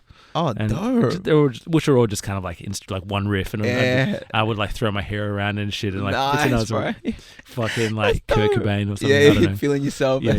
Did you have the dreads back then? Yeah, man, I have my dreads. Nice, bro. That's awesome. What was the band called? What was your crew? Detritus. Detritus means like rubbish in like Greek or something like that. I was like, fuck yeah. Like, sounds dope though. Fuck you, mom. Detritus. Yeah, exactly. Like, you can't control me anymore. I'm 12. Yeah. I'm playing in a band and I'm going to smoke fucking tea wrapped up in like a tally-ho. Call ourselves Detritus. You know that phase? Like, like, man. Fuck. I feel the rebellious smoke stage. Tea, mix herbs. Anything, It is like, you can get high off mixed herbs, bro. I'm like, sick. Oregano. I'm like, some oregano. Sprinkled oregano. Fuck, I'm hard. Come on, smelling like pizza. Fuck, I'm so hard. Oh, man, that's too funny. Hey, we all go through our phases, bro? Yeah. Oh, man. So then, but then I ended up like playing in a reggae band for a while. Okay. We used to busk. We used to like sit up on the Bondi Junction and like Pitt Street Mall. Tunes, man. Yeah, man. That's dope. Yeah, so we kind of did that for a long time. And nice. Same band or different? No, different band. Okay. So it was my mate Julian who played djembe, and I was on the acoustic and doing kind of the bass line and the skank and singing and stuff. And we were writing tracks and playing gigs. And, we were playing on the street for a long time, and then kind of evolved to like start playing some shows and stuff like later on. Dope, bro. And you did some live reggae shows? Yeah, nice. Yeah, that was my thing. I was the reggae guy. Hey, and bro. Then did you do the El Topo on Thursdays? The reggae there? Ooh, no. Okay. No. Okay. I was producing, but like back then. By that time. Okay. Yeah, because I got all this gear to record my band at the time, and I got this software called Reason, which came along with it, which you could play like synths and make beats basically, like little sampler and stuff, and I just got into that. And like that slowly, like the band was smoking lots of weed at rehearsals. We were like having lots of fun, but not getting much done. You know what I mean? I feel you. Yeah. And so I was just like, man, I can just keep making beats. And I was like, I just got more and more into that that side of things. So that's kind of how I fell into the beats. Beat making. Yeah. Okay. And never really play guitar anymore. Do you miss it? Yeah, I mean, like, occasionally, yeah. Do you miss the reggae tunes, bro? Making the... Yeah, I miss the immediacy of like, and I miss tell you what, I miss like the sort of companionship of playing in a band. It's a different vibe than when you're like, imagine. Like solo producing, especially for when I'm just me as an artist. Yeah. I'm writing all the music, writing all the lyrics, singing it all, recording it all. Yeah. I'm like, it's all you. It's all me. It's all coming from here, and every thing you hear is like a product of my drive and energy and whatever, and then finishing it up and like releasing it, and so I'm like fucking driving the ship. I'm like the captain, the fucking and no one's on the ship with you, like passenger, because the band, like, you're all, I know what you mean, it'd be totally different. I've never experienced it, but I can imagine it's liberating in a way, because you don't have to like you always get all these fucking shit arguments with the bass player about how many bars the verse should be or whatever it is. Like, it's nice, it's liberating to be able to just go on that like was that sort of explorative like thing where you're just going to go like, I'm just going to sit here and just like start making some shit and sort of see where it takes me. That's something that you can do as an individual in that like in that way. That's liberating, you know. No, I feel that. I feel that. But collaboration is nice as well. But collaboration's also nice. So I kind of miss that side of things, which I've been really You've been doing a lot lately. I see Sav and Alex every post you're in it. Yeah, at your chair doing something. I'm like, damn. So you got. So I'm really enjoying that at the moment. Like that, the studio's kind of giving me the ability to like kind of you know, come in on other people's music and help them kind of with their ideas and making that thing for themselves, you know. Dope. And it's a different process and you know, liberating in a different way because I feel you. You know what I mean? Like I'm just trying to do the best that I can to like for their music, but I don't have to live by it, you know. I know what you're saying. You know, but it's nice which to get that. Which is a huge responsibility. Oh, of course, massive. But it's nice to get that like collaboration fix. Yeah, fully in those moments. Yeah. That's dope. So they're great, man. I love hanging out with those dudes. Yeah, you guys, how's that been going? You guys, because it's often I see. So have you been mixing and mastering and producing a lot of their stuff? Yeah, mixing down. Mixing, yeah. So Alex is producing a lot these days, making some killer beats. Yeah, and shit. Shout out to Alex, bro. Yeah. Alex was on number 4. Go check that out. But nice. And Sav was around. He's got a bunch of stuff that he's been doing. Yeah, man, they're great. And they've got like a real like community kind of vibe. You know, all those guys. There's a whole bunch crew, of them. Yeah, and they're all kind of feeding off one another. Yeah, they're creating their own energy. I love it. It's a nice thing to be around. Yeah, you know, it's dope, bro. Yeah. We need that. You know. Yeah, that's beautiful. So more of that, man. I think that's more of that, and like more, you know, more keen to kind of develop a bit more of that kind of vibe around my studio and stuff in the future. Nice. So I gotta come past. Man. I gotta suss it out. Yeah, for sure. I've heard huge reviews, mate. Yeah. Not online, through word of mouth, and that's the most powerful. You know what I mean? Yeah. That's the real ones. Yeah. That's awesome, bro. The studio. How was that setting that, making that? Like, did you literally put everything in there, like make it yourself? I had like a tradie help us out. Like we had to like level out the floor and stuff. Yeah, I could imagine. It's a garage, so the concrete is like designed to like take the water out. Oh, okay, yeah. So you know we had to build like a sort of soundproof wall where the garage door is and stuff like that. So there was a bit of work to do. Yeah.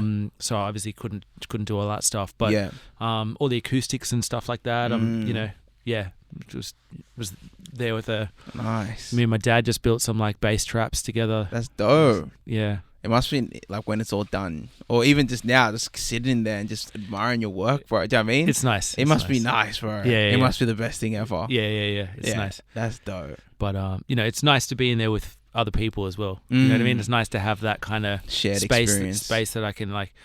That's the real power of it, you know. It's not just to sit in there and like feel self-important. You know what I mean? And admire it all day. Don't use it. Yeah, I know what you're saying. It's a place where I can bring people and then we can work on stuff together. Yeah, you know what I mean? And they can feel like I was in the front room of my parents' place for a long time. Yeah, it was fine. Like my parents, like lovely people. Yeah, but you know, my dad's a filmmaker and stuff. Okay, and, you know, like he gets it. You know, it's but people always be a bit funny coming into my parents' place. They're like, "Oh, hello, Mr. Isaac." Yeah. Gotta greet the parents. I'm like, don't worry about it. But you know, it's just in the back of people's minds. I know what you're saying. And, but now they can just rock up to the stew and and it feels like a studio. You know. Yeah, I feel you. It feels like that dope, bro. That's dope. How long have you had it now? Oh, it was like this year, man. So it was it was like right during like lockdown that we've sort of built it just in time, really. And so I was never really able to have like a proper like, you know, like a party there to cut the ribbon and shit. So like it's brand new, and to bring us right back to the beginning, it almost fucking burned down. Yeah, literally. Full circle again. Yeah. It just shows it's meant to be there, bro. Yeah, that's it. Burn down. It stays strong. Yeah. That's the place. That's dope, man. Yeah. Awesome. So any new music coming out? Yeah, I've been writing a lot of stuff. Yeah. And sort of just trying to work out what order I'm going to do it in, and is it going to be singles, EPs, whatever. Yeah. It's tough, but I've been writing a lot of stuff. Nice. It's kind of diverse again. Yeah. I've got like a lot of kind of slower, more R&B type stuff. Okay. Which is cool, and I've got a bunch of like beats and stuff like that. I'm kind of keen to get some rappers on and stuff, like some like kind of dance hall stuff. I've been getting into like sort of dubstep. I get like rootsy kind of sub based dubstep and stuff. Last year, so I got a bunch of like kind of low key bangers and stuff like that. It's gonna be tough to like put it. Yeah, how you gonna do I don't that, know. bro? I don't fucking know. So okay. But you know what? I think that's sort of what I'm trying to work out. Yeah. Like what order I do sort of things in, and because I know I don't want to confuse people totally. You know what I mean? They'll just be like, wait. Weren't you doing house and shit? Yeah. Like no, dubstep, like fucking roots, my man. Yeah. Throw them off. I feel that. Yeah. Oh man, and it's like no, it's R&B slow jams. Yeah. It's R&B slow jams week.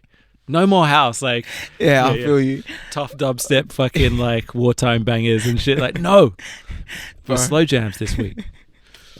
Oh man. So I don't know, but I'm probably just gonna drop it all. Like people can fucking deal with it. Yeah, they'll figure it out themselves. Figure it whatever out. they resonate with, they'll play. Slow jam fucking week, or is it? Yeah, however they heavy feel, dub? bro. Whatever the mood is, man.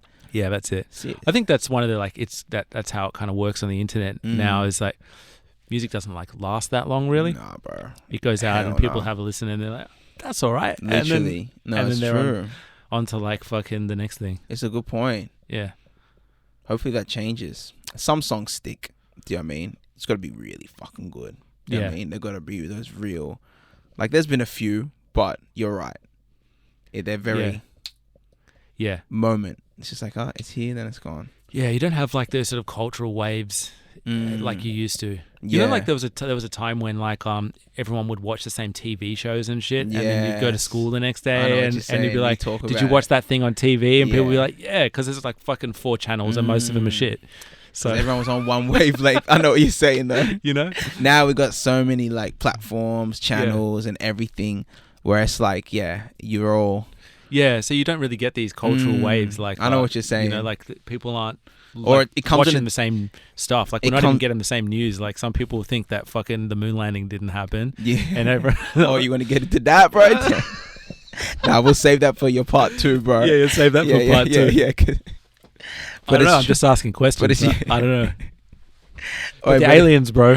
Yeah, I'm all into the aliens right now. No, they're coming, bro. They're on their way. They're already here, bro. Or literally, or some of us humans just aliens. Yeah. Do you know what I mean? I don't know. That happens to me a lot. I don't know. I'm just asking questions. Yeah, these are all questions. Just asking questions. We don't know. I don't know for sure, but maybe. Exactly. Maybe. And are they it coming? would explain a lot. Are they coming from there, or are they coming from the earth, from the ocean, from inside the earth? What's in there? Yeah, I don't know. Have you ever heard the inner earth theory or some shit? Oh, that it's like all hollow and like it's like inner earth civilizations. No. Oh, bro, that shit. I don't know if you want to go down that rabbit hole. I haven't dived into it fully, but it's always popping up on my YouTube. You know how YouTube gives you suggestions? Yeah. It's like, come down this rabbit hole. I know. And I'm YouTube's like, I'm not ready that. for that rabbit hole yet. Like, I just got out of this rabbit hole, the Matrix. I can't, like, just give me a break. But there's some, like, inner world civilizations. I don't know, like, the full thing, but, like, supposedly, like, somewhere in Antarctica or something, there's, like, an entrance point. And you can go, and then, I don't know, there's inner worlds, bro. There's worlds there's inside layers, of worlds. There's layers to this shit, basically. I wouldn't be... I'm like... you know that whole simulation theory? Yes. The whole that we're living in a simulation. I feel that heavily, because we're really close to being able to like develop a simulation ourselves of like that of like a universal scale simulation. So if in our universe the number of simulated civilizations must be like orders of magnitude more than the number of real ones, which can only be one. Do you know what I mean? The original source. Yeah. Right. So if that's a thing, and if we would one day be able to create like a universe scale simulation, then it's much more likely that we're living inside a simulation than inside the real world. Yeah, literally. And there's something to that. Like I don't know, a lot of scientists are actually like seriously like looking into that because they should be able to find like bits of physics and stuff that would make sense. Yeah. And I don't know, like we get into the freaky bits, right? But But like that would also explain a lot of that like UFO stuff. Literally, I think you know that these rules of physics are getting broken all the time by these fucking objects that sort of appear and disappear and all that. That would be like No wonder, because they're just fucking popping in to say hello from like a different into the simulation. You know what I mean? Literally plugging in. Yeah, some shit like that. Yeah, like literally. it's kind of. Yeah, I don't know. I've dive into that still to this day. Like, what if we're just like, Avatar the movie? Like, what if it's like that? Like, we're streaming here. Like, this is an Avatar body. Like, Kidfiction, Coco the Conscious. Do you know what I mean? And what if we're just lying in some fucking, I don't know, thing and just dreaming it or whatever, projecting ourselves here? Yeah. Who knows? I don't know, man. Could be. Yeah. Like, we don't know. There's all this shit that you just like, when you start to like look into it, it's actually kind of, I mean, and it's almost irrelevant whether it's real or not. Yeah. Like the idea of it, the sort of possibility of it is like inspiring enough. It's like enough to be able to just to just hold the possibility for a second. I know and what you're saying. That's kind of cool. Like, maybe they are aliens visiting from out. That's bro. That's what's, and then you're able to like think about our world from a different perspective. Yes, you know what I mean? That's what it's about. It opens that door of perception to look at it from that other view, literally. And that's a game changer, because we can be so stuck in one way of seeing everything, and then once you have the other aspect, you can see the fucking whole. But wait, I was gonna say something about the simulation. They just took it away from me because I had something. We're sitting in the bath of water. I had something there, bro. What was it? Damn. Anyway, it'll come back to me. But like a lot of movies and shit, Avatar. Talk about I was talking about Avatar. Yeah. A lot of movies and shit like reflect that. Do you know what I mean? Like subtly. It's like, are you? I don't know. Have you watched Tenet? Yeah, I did. I saw it at the cinema, and like, what do you think? Did you get it? Well, I watched the thing. Like I was definitely trying. And then I watched a YouTube afterwards. Like to try and half an hour, being like, because this thing happened, and if you watch it in reverse and shit, and I'm like, maybe I need to watch the film in reverse, and then it will make more sense. You know? Maybe that's a trick. You know, watch it in reverse, rewind that shit. Literally, No, but it's good, bro. Like, like the bits. It's funny because like I did the same thing. I had to watch the explanation video after, but like the bits where I'd be like, what the fuck did they just say? They were talking backwards, right? Because they were going backwards. So it actually does make sense. Yeah, when you kind of get the when you listen to these guys break it down and stuff. But from a first watch. It's like, what? Because some moments I'm like, nah, I got it. No, I don't get it anymore. And then I catch it again. Oh, yeah, I get what's happening. And it just fade out again. Like, fuck. Yeah. But it was a deep one, bro. Yeah, that guy, he made Inception. Yeah. And he also made a film called Memento. Okay. You ever seen that? No, I haven't. So it's like, it's all backwards. Like the whole film is told in 5-minute segments that go in reverse through the story. So kind of like Tenet? Well, so it's a story about this dude who like there was a home invasion and this guy kind of killed his wife or his wife died. Damn. And so he's going to like, damn. Yeah. Sucks for that dude. Yeah. And the wife. Yeah, facts. But and then he's going to go like, he's got to, wants to find this guy and take revenge on this guy that like, fucked his life and whatever. Yeah. But he hit his head during like the whole thing. So he can't make new memories basically. He only has bits of short-term memory that last for about 5 minutes. Yeah. So he forgets what happens at the end of every sort of 5-minute segment, basically. Whoa. So the whole that's sort of like the beginning of the story. That perspective. Yeah. Wow. The beginning / the end of the story. So it starts at the end and then it goes back to the beginning and like so he's hanging out with someone and then he'll meet them and then they're out of the story. And that's but it's really cool. Like it works really well. Yeah, no, that guy's a genius. I got to watch that one then. Memento. Yeah. It's one of those head scratches, but it really works. It makes sense fully. Which Tenet sort of, it's so sprawling and huge. You could watch it 15 times and still find new things, which is like another amazing thing about it. Yeah, maybe Tenet's like that on a neck level, 2020 level. Do you know what I mean? Like that's what it is. Yeah, last thing we need is another fucking confusing thing. You know what I mean? Just like make the world simple for us. I just want to fucking give me WAP in 20 different fucking colors and just. I'll watch that shit 20 times in a row, reverse. Reverse pour, reverse WAP, bro. Oh, man. Oh, that's too funny. Yeah. But those movies are important, bro. Like I was saying, like opening like your perspective. Yeah. Movies like that and Momentous and like Inception. Yeah. Like they all just open these other doors, which is so important. Yeah. I like. Yeah, Christopher Nolan's great at that. There's like he's a legend. Good. Shout out to that dude. Yeah. Inception. Go, Chris. Changed my whole perspective of life. Yeah. I believe we're living in a dream, to be honest, bro. Yeah. Have you ever done lucid dreaming? Oh yeah. Like accidentally. Yeah. Like I haven't like been like go to bed and be like I'm gonna lucid dream tonight. Yeah. It just happened. I'm just like, okay, now this is a dream. Okay, I want to die. Like I want to wake up. So I got to kill myself. Do you know what I mean? Like for me, like I know that's the way I can wake up. Right. Like you know in Inception, they have to fly back. They have to feel the falling feeling. Yeah. So I've had dreams where I've had to like jump out a window and just right. dive into the concrete, and then I wake up. And then you go, oh. And then I'm like, oh no, I'm still in another dream. I've had the layers and shit as well, bro. I've had ones that's like the thing. that. Yeah. They call that a false awakening in lucid dream world. Yeah. So I've had that, and then I've had to do something else to get myself to wake up again. Yeah. But I have, it's always happened accidentally.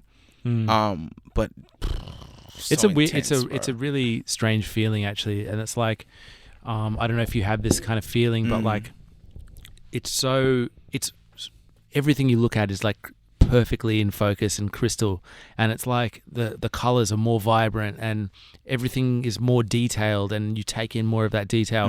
It's almost more real in a way. It's more real. That's deep, bro. No, I know what you're saying. You know what I mean? It's got that this thing to it where it's like everything is just more real. You're right. Richer even sensations and shit. Do you know what I mean? Everything is like turned up. Literally, it's like real life. It's turned jacked up. Yeah, you're right. Everything's magnified. Yeah, like if I got hit in a dream, I'll be like, do you know what I mean? I'd wake up and my head would actually be throbbing and shit. Right. Shit like that. I'm like, what the fuck? And that's why I'm like, what is the difference between this and a dream? Yeah. Yeah, it's kind What of... if I die and I just wake up? Yeah. Yeah, fully. Well, so this podcast I've been working on at the moment, I've been doing sound design for a podcast that's about the sort of end of life, basically, and about near-death experiences. Yeah. You're saying... Yeah. Yeah, and it's a really fascinating topic, and it's... So, like, so many people have, like... I've got a friend who died on Bondi Beach and was brought back to life. Like, she drowned and then she was resuscitated, and she remembers seeing this like tunnel of light and feeling the warmth of the light and sort of being drawn to it and thinking like, this is amazing, like the feelings. And I can't remember if she described like voices or the presence of people on the other side of that, which is a really, really common thing. Yeah, I've heard that a lot. And and she sort of got there and she was just about to get through, and then she felt this like pulling feeling on her. Yeah. And she was fighting against it, like, please let me go, like I want to go. And she sort of knew that she couldn't quite get there yet. Yeah. And she felt this like falling feeling, and she sort of landed back in her body and opened her eyes and took this huge breath of water or whatever. So, because she had water in her lungs and like, you know, coughed out the water and stuff. And she described like being in like all of a sudden from this beautiful feeling of warmth and stuff, being in like immense pain. Yeah. And sort of, and just negative emotions and feelings. And that, she sort of realized that it's this world that's the difficult one, you know? It's living that's hard. It's not the actual, it's not what's on the other side of that ocean, that great ocean, you know? Deep as fuck. So so one of the stories in this podcast is this, she asked this hospice nurse, you know, who like basically dies with people. Yeah. She, you know, at the end of life or whatever, they kind of, I think, palliative care, right? That's where you sort of go to die. To die well, dying or something. Yeah, well, it's when it's a different gear. You know, the medicine they're giving you is making life easier. It's not. They don't. You're beyond the sort of power of medical sort of science to actually sort of save your life, and it's not worth the interventions that might be necessary. Say if you're like 97 and you know you've got something, and it's not. There's not a point to like try and like put you through all sorts of pain and whatever to survive. It's if you've only got a very, very, very small chance of surviving, then if you do, you're going to be in a wheelchair and you can't do anything for yourself anyway. So anyway, she was interviewing this woman who sort of dies with people, and she said, have you ever sat with or you know had that experience with somebody that's had a near-death experience before in their life? And she said, yeah, there's this guy. He was this old guy, and he had this.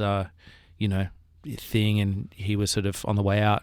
And he'd had this near-death experience when he was much younger. Yeah. He had something at a hospital and got raced to hospital, and all of a sudden, like slowly, the hospital just sort of disappeared into like further and further away. And all of a sudden, he found himself in this sort of country scene, and there's this warm light and feeling coming from like warm. It's just a sort of beautiful country, energy, like sunny day.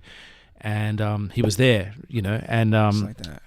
He saw his twin sister who died years before when she was very young, and she was standing there, and he ran over to her, like, oh my God, it's her. And there's this little sort of trickling river, and she's just standing just across the other side of this like trickling river, and she's like, he can see her, and all he has to do is just cross this little river, and he's there.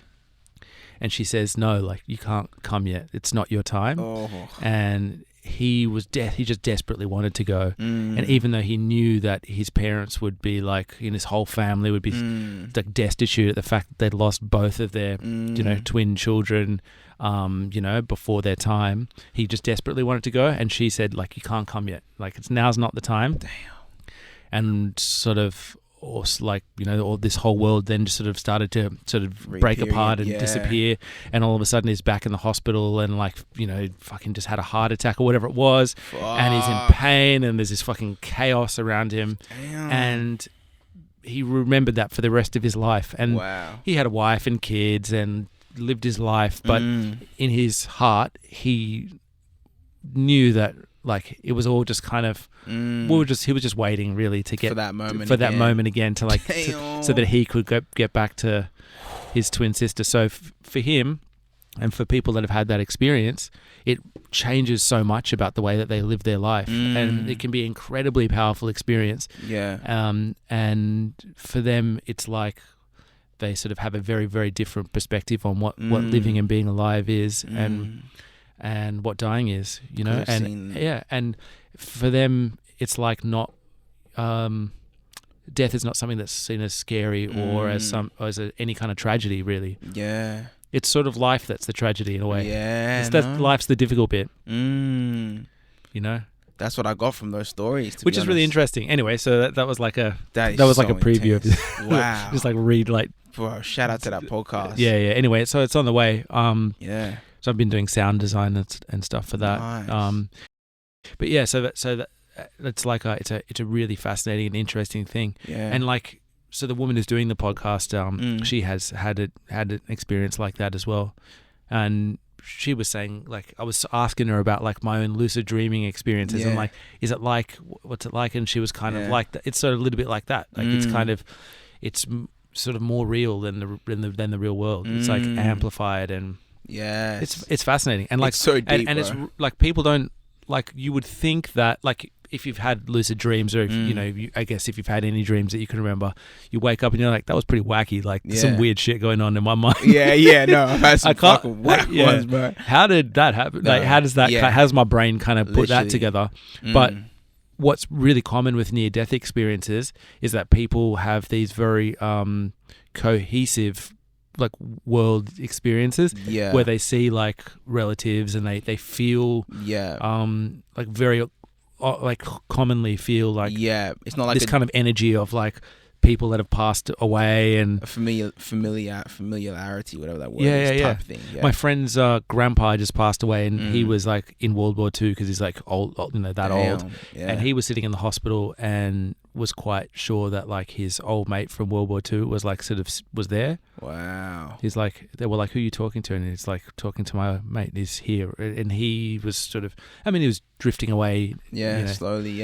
But that's a really interesting thing, that people go there to that part, to those, that part of your mind, or that part of your kind of soul or consciousness, or whatever the right word to use is. I know what you're saying. You know what I mean? Yeah. Whereas lucid dreaming is like completely random, and you could be like fucking flying on a huge triangle in the sky with like you suddenly become lucid, and you're just like, oh shit, like, bro, I'm dreaming. I'm just gonna go like fucking, I don't know, go fly around over there. They're like simulations. Yeah, there you go. Do you know what I mean? like wacky simulation. Like, what am I gonna simulate tonight? Some fucking random shit.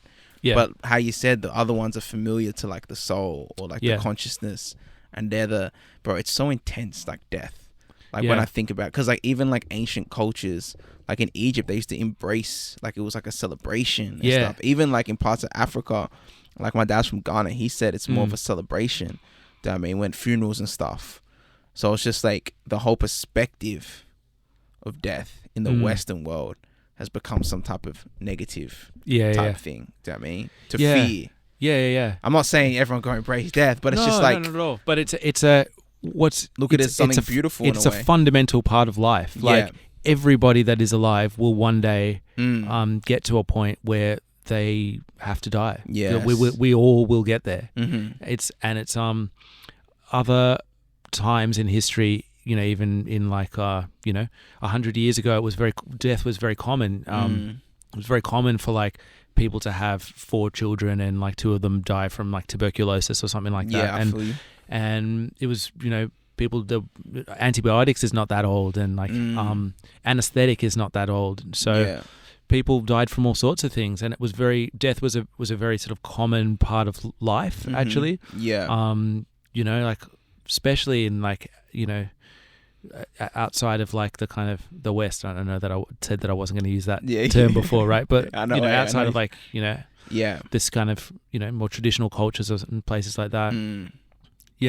Like people died of all sorts of things. It was by the age of 20 you might have seen all sorts of people die and watched that happen and sat with them, and that was like very common. Family, close family.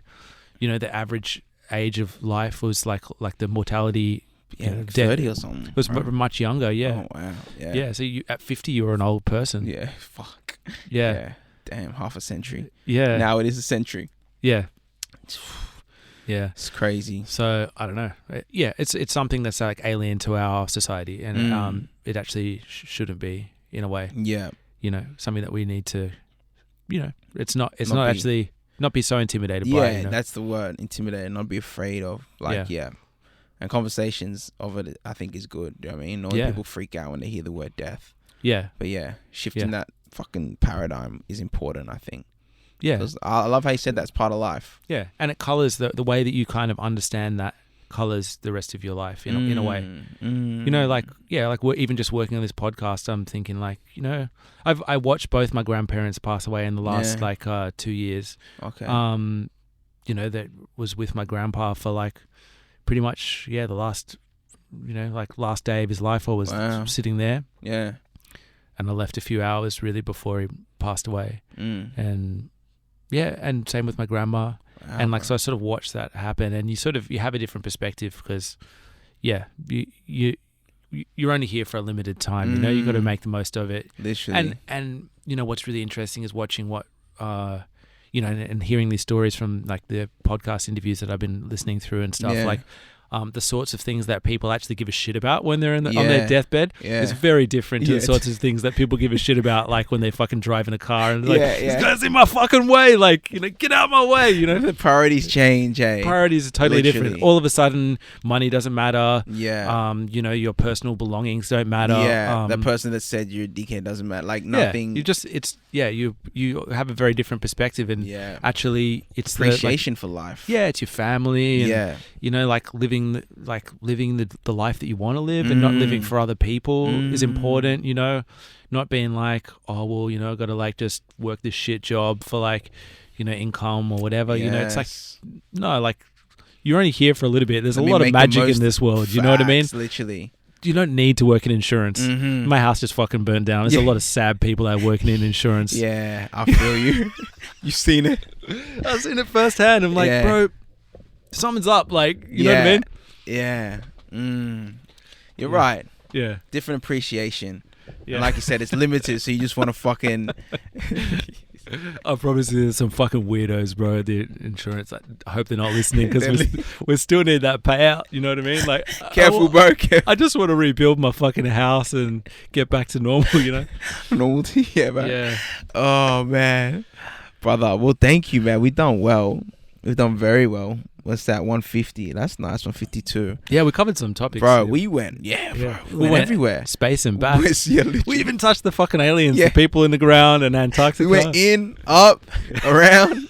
Fucking did it all, bro. Good lord, man. Thank you for coming through. Yeah, it's a pleasure, man. Bro, is there anything else like you want to push out? You know, the podcast that you're working on. Can you name that and stuff? I won't just yet.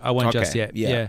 But what about music and stuff? Or kidfiction.net. Hit me up on the Instagram. I'm mixing stuff for people if anyone's keen. Mastering and stuff. And nice. So people come through to the stew. Yeah. It's down for collabs and all that stuff. Awesome. And I'm sort of which I can chat to you about. I'm sort of like keen to like get a little corner of my studio so that I can record some like podcasts and stuff. Oh, nice. So that should be a fun little thing. Oh, bro. Nice. Yeah. That's anyway. Life's magic, like you were saying. I mean, we're here for a limited time. Let's do as much as we can. Yeah, man. Let's make the most of it. It's like, make our imprint. You know what I mean? Do what we got to do. I love that, bro. And just push it out.